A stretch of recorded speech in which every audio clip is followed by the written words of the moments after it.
Every morning, Lin Xiaofei arrived at Shenghua Group before anyone else. She wore the same worn beige coat, carried a battered thermos of jasmine tea, and sat at the smallest desk in the intern bay on the 18th floor. Her colleagues barely glanced at her.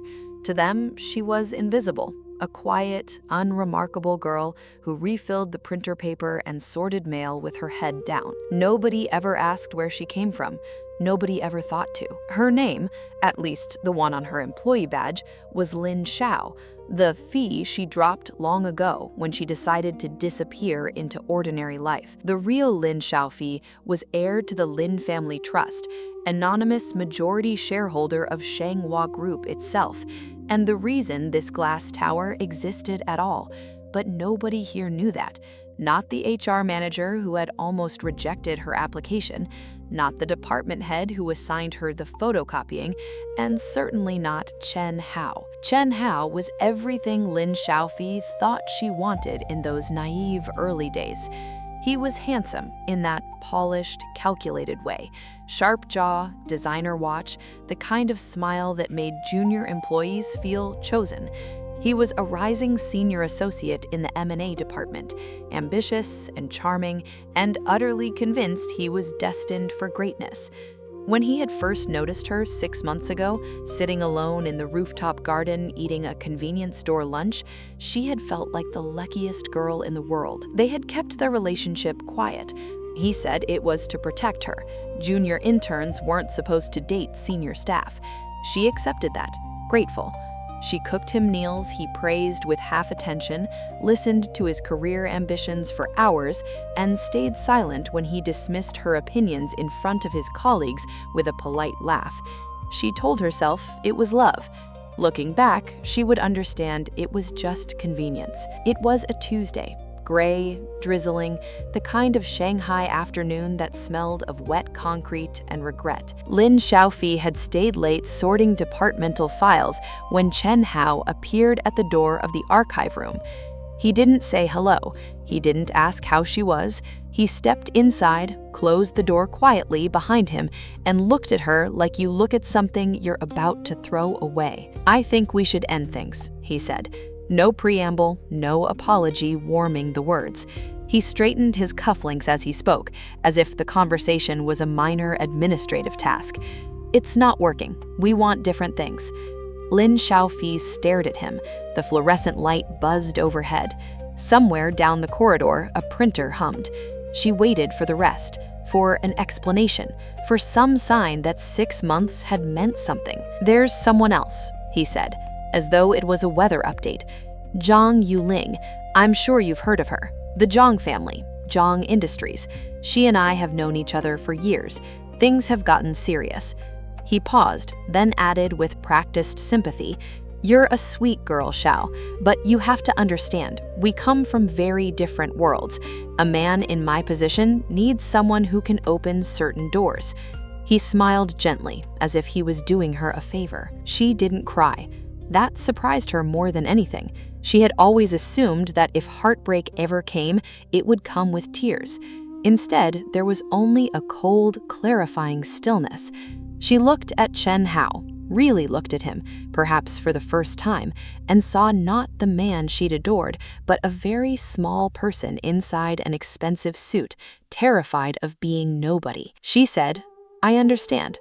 And she did. Zhang Yuling arrived at Shenghua Group the following Monday, like a comet with a PR team.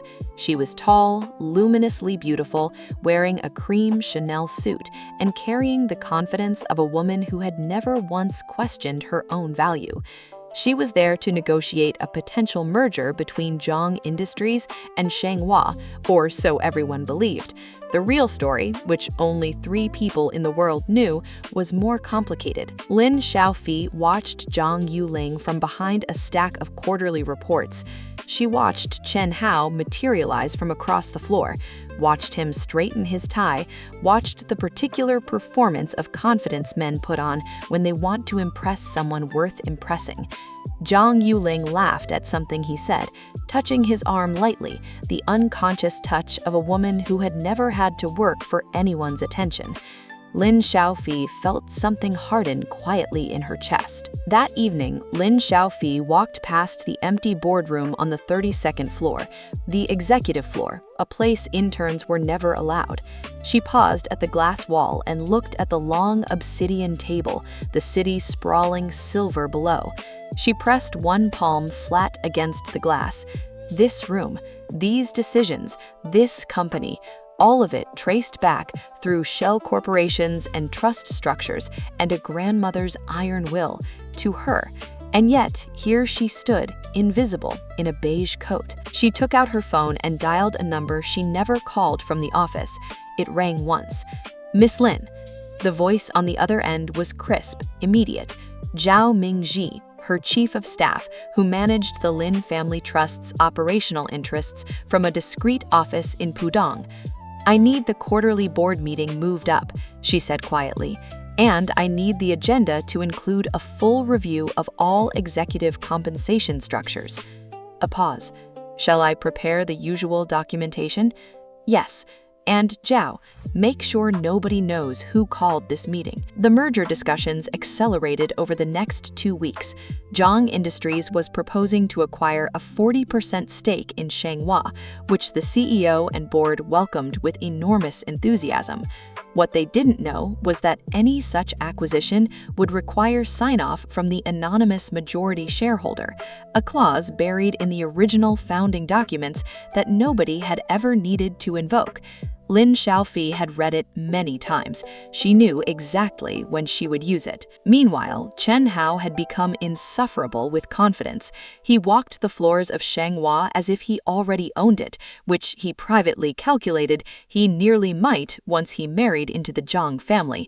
He began treating Lin Xiaofei with a particular brand of cheerful condescension whenever their paths crossed, the way powerful men are kind to people they consider permanently beneath them. "Xiao, could you make 4 copies of this for the meeting? There's a good girl." She made the copies. She delivered them on time, silently, precisely. And while she stood at the copy machine, she read every page. Because Lin Xiaofei had learned, growing up in a family that measured power in information, that knowledge was the only currency that never depreciated.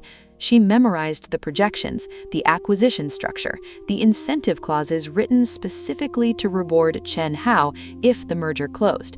She memorized who stood to benefit and who did not. Zhang Yuling, for her part, was not cruel, just oblivious. She genuinely hadn't noticed Lin Xiaofei at all, which was perhaps the most accurate measure of the social distance between them. But one afternoon in the elevator, the 2 women found themselves alone together. Zhang Yuling glanced at her, smiled briefly, the polite, vague smile of someone acknowledging the existence of furniture, and looked back at her phone. Lin Xiaofei smiled back. "Nice earrings," she said. They were, in fact, Lin family jade, because the collection was a matched set, and it belonged to the Lin family. The emergency board meeting was called without explanation, which sent a tremor of unease through the executive suites. Shanghua's CEO, Director Feng, was a careful, gray-templed man who had run the company for 11 years and prided himself on knowing everything that happened within these walls. The notice arrived at his desk like a stone dropped from a great height. The meeting was convened at the request of the majority shareholder representative, pursuant to Article 12 of the founding charter. He read it 3 times. He did not sleep well. Lin Xiaofei, the morning of the board meeting, dressed differently. Gone was the worn beige coat. In its place, a midnight blue structured qipao with a modern cut tailored precisely to her frame at a workshop in Suzhou that made clothes for women who didn't advertise their wealth. Her hair, usually pinned loosely, was swept into a clean, severe chignon. She wore her grandmother's jade ring, the same stone as the earrings Zhang Yuling had been wearing, because the collection was a matched set, and it belonged to the Lin family. She entered through the building's private executive entrance, a door in the lobby that required a biometric clearance very few people possessed, and rode a separate elevator to the 32nd floor. The receptionist, who'd ignored her for months, blinked twice when she passed, unsure why this woman seemed to belong here absolutely, with a certainty that was almost physical. Zhao Mingji was waiting outside the boardroom with a leather briefcase and a slight bow. "Good morning, Miss Lin," his voice carried. In the boardroom, 7 directors sat in pressed suits, tablets and coffee cups arranged before them. Director Feng stood at the head of the table, attempting authority. They looked at her when she entered, really looked, the way people look at something unexpected, and one by one the noise in the room dropped away. She took the chair at the far end of the table, the chair that faced the door, the one that, in every power structure since the beginning of civilization, belonged to the person who controlled the room. She opened the meeting herself before Director Feng could. "Good morning. For those of you who don't know me, and I expect that's most of you, my name is Lin Xiaofei. I represent the Lin Family Trust, which holds 53% of Shanghua Group's issued shares." She placed a document on the table and slid it toward the center. "I've been on your 18th floor for the past 4 months. Intern batch, photocopier, the whole experience. It's been very educational." The silence in the boardroom was profound. Director Feng's face cycled through several colors. One of the younger directors whispered something to his neighbor. She caught the word impossible. She waited, utterly still, the way her grandmother had taught her. When you have all the power, you can afford all the patience. The proposed Jiang Industries acquisition is tabled pending a full independent audit of Shenghua's executive compensation arrangements over the past 3 years. The Jiang Industries representative, a sharp-eyed man in a charcoal suit named Mr. Wei, cleared his throat. "Miss Lin, we weren't informed that the majority shareholder would be present," she finished, pleasantly. "No, you weren't. That was rather the point." She opened a second document. "I'll also be requesting a review of the incentive clauses tied to the current merger proposal, specifically those benefiting senior associates in the M&A team." She did not say Chen Hao's name. She didn't need to. When the meeting adjourned 2 hours later, nothing had been decided, which was itself a decision of enormous consequence. An acquisition that seemed inevitable 48 hours ago was now suspended in uncertainty. 3 board members had already stepped out to make urgent private calls. Director Feng lingered at the door, his expression something between admiration and the particular terror of a man who has misjudged a situation for a very long time. "Miss Lin," he said finally, "we had no idea." She smiled, gathering her documents. "That was entirely the point, Director. News travels fast in a corporate building, and impossible news travels faster."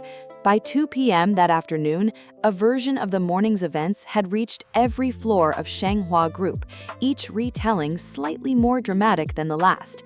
By the time it reached the 18th floor, where Chen Hao sat reviewing acquisition models with a quiet confidence that would last approximately 40 more minutes, the story had acquired all the unstoppable momentum of a landslide. His assistant, a nervous young man named Liao, appeared at his desk with the expression of someone delivering a diagnosis. "Chen Director," he began, and Chen Hao's head snapped up because nobody called him director yet. After all, that had been the plan. The Jiang merger, the promotion, the life he was constructing with such painstaking care. "There's been a development in the board meeting this morning." He paused. "It was Lin Xiao. She's the..." Chen Hao found her in the executive corridor on the 32nd floor, a floor he had accessed for the first time in his career precisely because of the chaos that morning. She was standing at the glass wall, looking at the city the way she had looked at it that night weeks ago, except now she was dressed differently, and the whole texture of the air around her was different, and he felt, standing 10 feet away, that he had never actually seen her before. "Xiaofei," he said her full name, the real name, not Xiao, for the first time. She turned slowly. There was nothing warm in her eyes, but nothing cold either. Just a clear, settled steadiness that made him feel like a glass of water left out too long. "Xiaofei," she inclined her head, as you might to a colleague, Not an ex-lover, not an enemy. A person. You've been briefed, I assume. Why didn't you tell me? His voice was tighter than he intended. Tell you what? That I was the majority shareholder? You made it very clear what kind of person you wanted in your life, Chen Hao. Someone who could open certain doors, I believe you said. She let that sentence sit in the air between them. I thought it was more interesting to let you make your choices freely, without the distortion of knowing who I was. He stared at her. The enormity of it was only beginning to reach him, not just what he had lost, but how completely he had misread everything. I made a mistake, he said. The 3 most useless words in any language, deployed approximately 3 weeks too late. I didn't understand. You understood perfectly, she said, not unkindly. You wanted a woman who could give you access to power. I had more power than anyone in this building. You just couldn't see it because I was carrying a thermos and sorting mail. She picked up her portfolio from the window ledge. I hope things work out with Miss Zhang, genuinely. And she walked away, and she did not look back. Zhang Yuling requested a private meeting. Lin Xiaofei agreed to it because she was curious. They met in a quiet tea room on the Bund, the kind of place where conversations were conducted in low voices and expensive tea arrived in unmarked clay pots. Zhang Yuling arrived first, points to her for punctuality, and stood when Lin Xiaofei entered, which suggested someone had briefed her on protocol or that she simply had better manners than expected. Miss Lin, Zhang Yuling poured tea, the host's gesture, which Lin Xiaofei noted. I owe you an apology. I had no idea that Chen Hao and you had been together. Lin Xiaofei lifted her cup. Please don't apologize for something that wasn't your doing. Zhang Yuling studied her with frank, intelligent eyes. He's already called me 3 times this morning, she said, with a directness that Lin Xiaofei found unexpectedly rather likable. He seems to believe he can still manage the situation. Can he? No, Zhang Yuling said simply. I'm not interested in men who see women as acquisitions. They talked for 2 hours about the merger, which Zhang Yuling genuinely believed was a good deal, and which Lin Xiaofei agreed had structural merit worth revisiting under different terms. About the industry, about what it meant to be women carrying the weight of family legacy in a world that kept trying to root that weight through the men beside them. When they finally stood to leave, Zhang Yuling offered her hand. I'd like to continue this conversation, professionally. Lin Xiaofei shook it. So would I. The audit of executive compensation arrived on a Wednesday morning. 47 pages of findings, prepared by an independent forensic accounting firm, brought in by Zhao Mingji, were presented to the board with the quiet precision of a surgeon. Chen Hao's incentive package, constructed with creative optimism around the assumption that the Zhang merger would close under his stewardship, amounted to a figure that made 2 board members set down their coffee. Chen Hao was called into a meeting on a Thursday afternoon.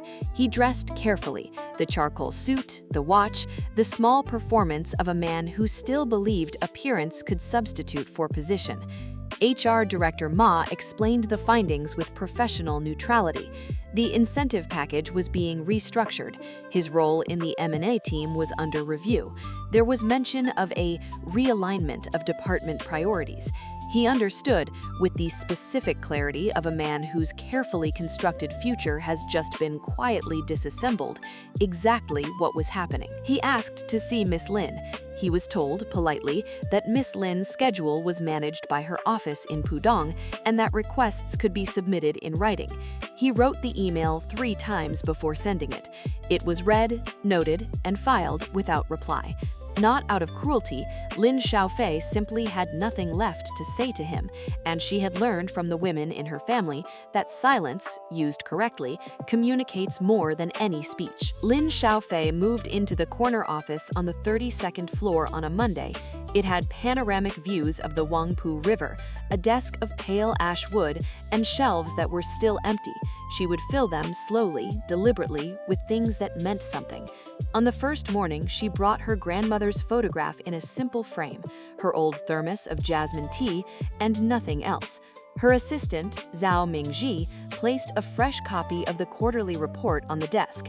She opened it, uncapped her pen, and got to work. The staff of the 18th floor learned, gradually, in the way large organizations process impossible information, slowly, resistantly, then all at once.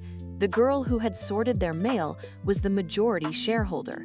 The intern who'd made 4 copies of documents that concerned her own company had read every page. The woman with the jasmine tea thermos and the worn beige coat had been watching all of it, learning all of it, for 4 months. The collective embarrassment was profound. The admiration was unexpected and then overwhelming. The revised merger with Zheng Industries was announced 6 weeks later, restructured from an acquisition to an equal partnership, with both family trusts seating on a newly formed joint board. The terms had been negotiated over 4 private sessions, half of which involved Lin Xiaofei and Zhang Yuling working through documents together while ordering absurd quantities of delivery dumplings at 11 at night. It was, both women agreed, the most efficient business relationship either of them had ever had. On the day the partnership was announced to the press, a photograph was taken of the 2 women shaking hands in front of the Shanghua Group logo. It ran in 3 major financial publications and 1 society magazine. In the Society magazine, the caption noted the significance of 2 heiresses jointly controlling one of Shanghai's largest conglomerates. In the financial publications, to their credit, simply noted the deal's structural elegance and projected returns. Lin Xiaofei preferred the financial coverage. She had always been a numbers person. She kept the worn beige coat. It hung in her wardrobe at home behind the qipaos and the structured blazers, and sometimes on Sunday mornings she wore it over her pajamas to the corner store near her apartment. The small one that had been there since before the neighborhood became fashionable, run by an old man who sold her jasmine tea by the loose-leaf bag and never asked what she did for work. She liked that. She liked being, for a few hours, simply a woman with a coat and a cup of tea. Her grandmother called every Sunday. The old woman, now 83 and sharp as a carved seal, always asked the same 3 questions. Was she eating? Was she sleeping? And was she being underestimated? To the last question, Lin Xiaofei always gave the same answer. Less than I used to be, grandmother. And the old woman would make a sound of approval, like a scholar reviewing a paper and finding the thesis sound. Good, she would say, but don't stop watching. The moment people know exactly what you are, they start building walls. She thought about Chen Hao less than she expected to. Not because the pain hadn't been real, it had been real, for exactly the 48 hours after he left, before she'd felt that clarifying, icy calm descend. But pain with no future to attach to loses its architecture quickly. He had shown her something useful, that the performance of humility could be a form of intelligence gathering, that patience, mistaken for weakness, was actually the highest form of strategy.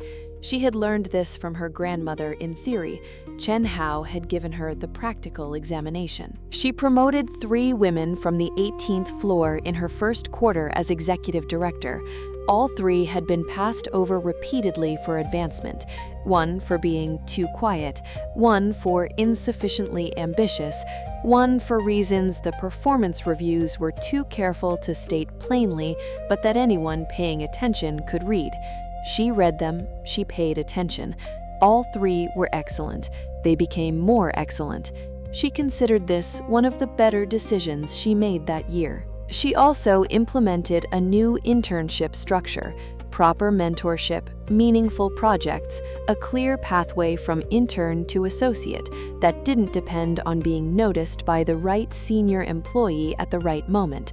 She described it in the internal memo as ensuring that talent doesn't go invisible. Several older directors found the phrasing pointed. They were not wrong. She had not intended it to be subtle. 6 months after the board meeting that had changed everything, Lin Xiaofei stood again at the glass wall of the executive floor, looking down at the 18th floor intern bay. A new cohort had arrived, 7 young people in the standard issue corporate visitors passes, arranged in a row at the small desks, looking overwhelmed and slightly frightened. One young woman in the corner had a worn brown satchel and was studying the office plan with an expression of intense, careful attention. Lin Xiaofei recognized that look. She smiled. She took the elevator down to 18. She walked through the floor she had spent 4 months invisible on, and the employees who had once handed her documents without looking up now parted slightly, nodded, murmured greetings that carried a new respect. She walked to the intern bay and she stopped beside the young woman with the brown satchel. "Your name?" she asked. The young woman looked up, startled, immediately self-conscious. "May, Miss Lin. Liu May." Her voice was barely above a whisper. Lin Xiaofei looked at her for a moment, at the careful attention in her eyes, the worn satchel, the office plan she'd been studying. "You've already memorized the layout," she said. It wasn't a question. The young woman blinked, then nodded, a little ashamed. "I thought it would be useful to know where everything—" "It is useful," Lin Xiaofei said. "It's exactly the right instinct." She straightened up. "Come to my office after your orientation today. Bring your questions." She began to walk away, then turned back. "Bring the hard ones." In the elevator back to 32, she took out the old thermos and poured herself a cup of jasmine tea. The city spread below her, the rivers, the towers, the 10,000 ordinary and extraordinary lives arranged against the glass and steel of a skyline that never slept. She had not chosen this city, or this company, or this inheritance. She had chosen how to inhabit it, on her own terms, invisibly at first, then in the fullness of everything she was. She sipped her tea. It tasted the same as it had always had. Some people are underestimated because they present themselves as less than they are. Some are underestimated because the world has decided, on no particular evidence, that they couldn't possibly be more. Lin Xiaofei had been both at different times, and she had learned something from each kind, that power unannounced is still power, that a woman carrying a thermos of jasmine tea through a corporate lobby is still a woman who can dismantle your merger from the inside, and that the most dangerous person in any room is always, always the one you forgot to look at.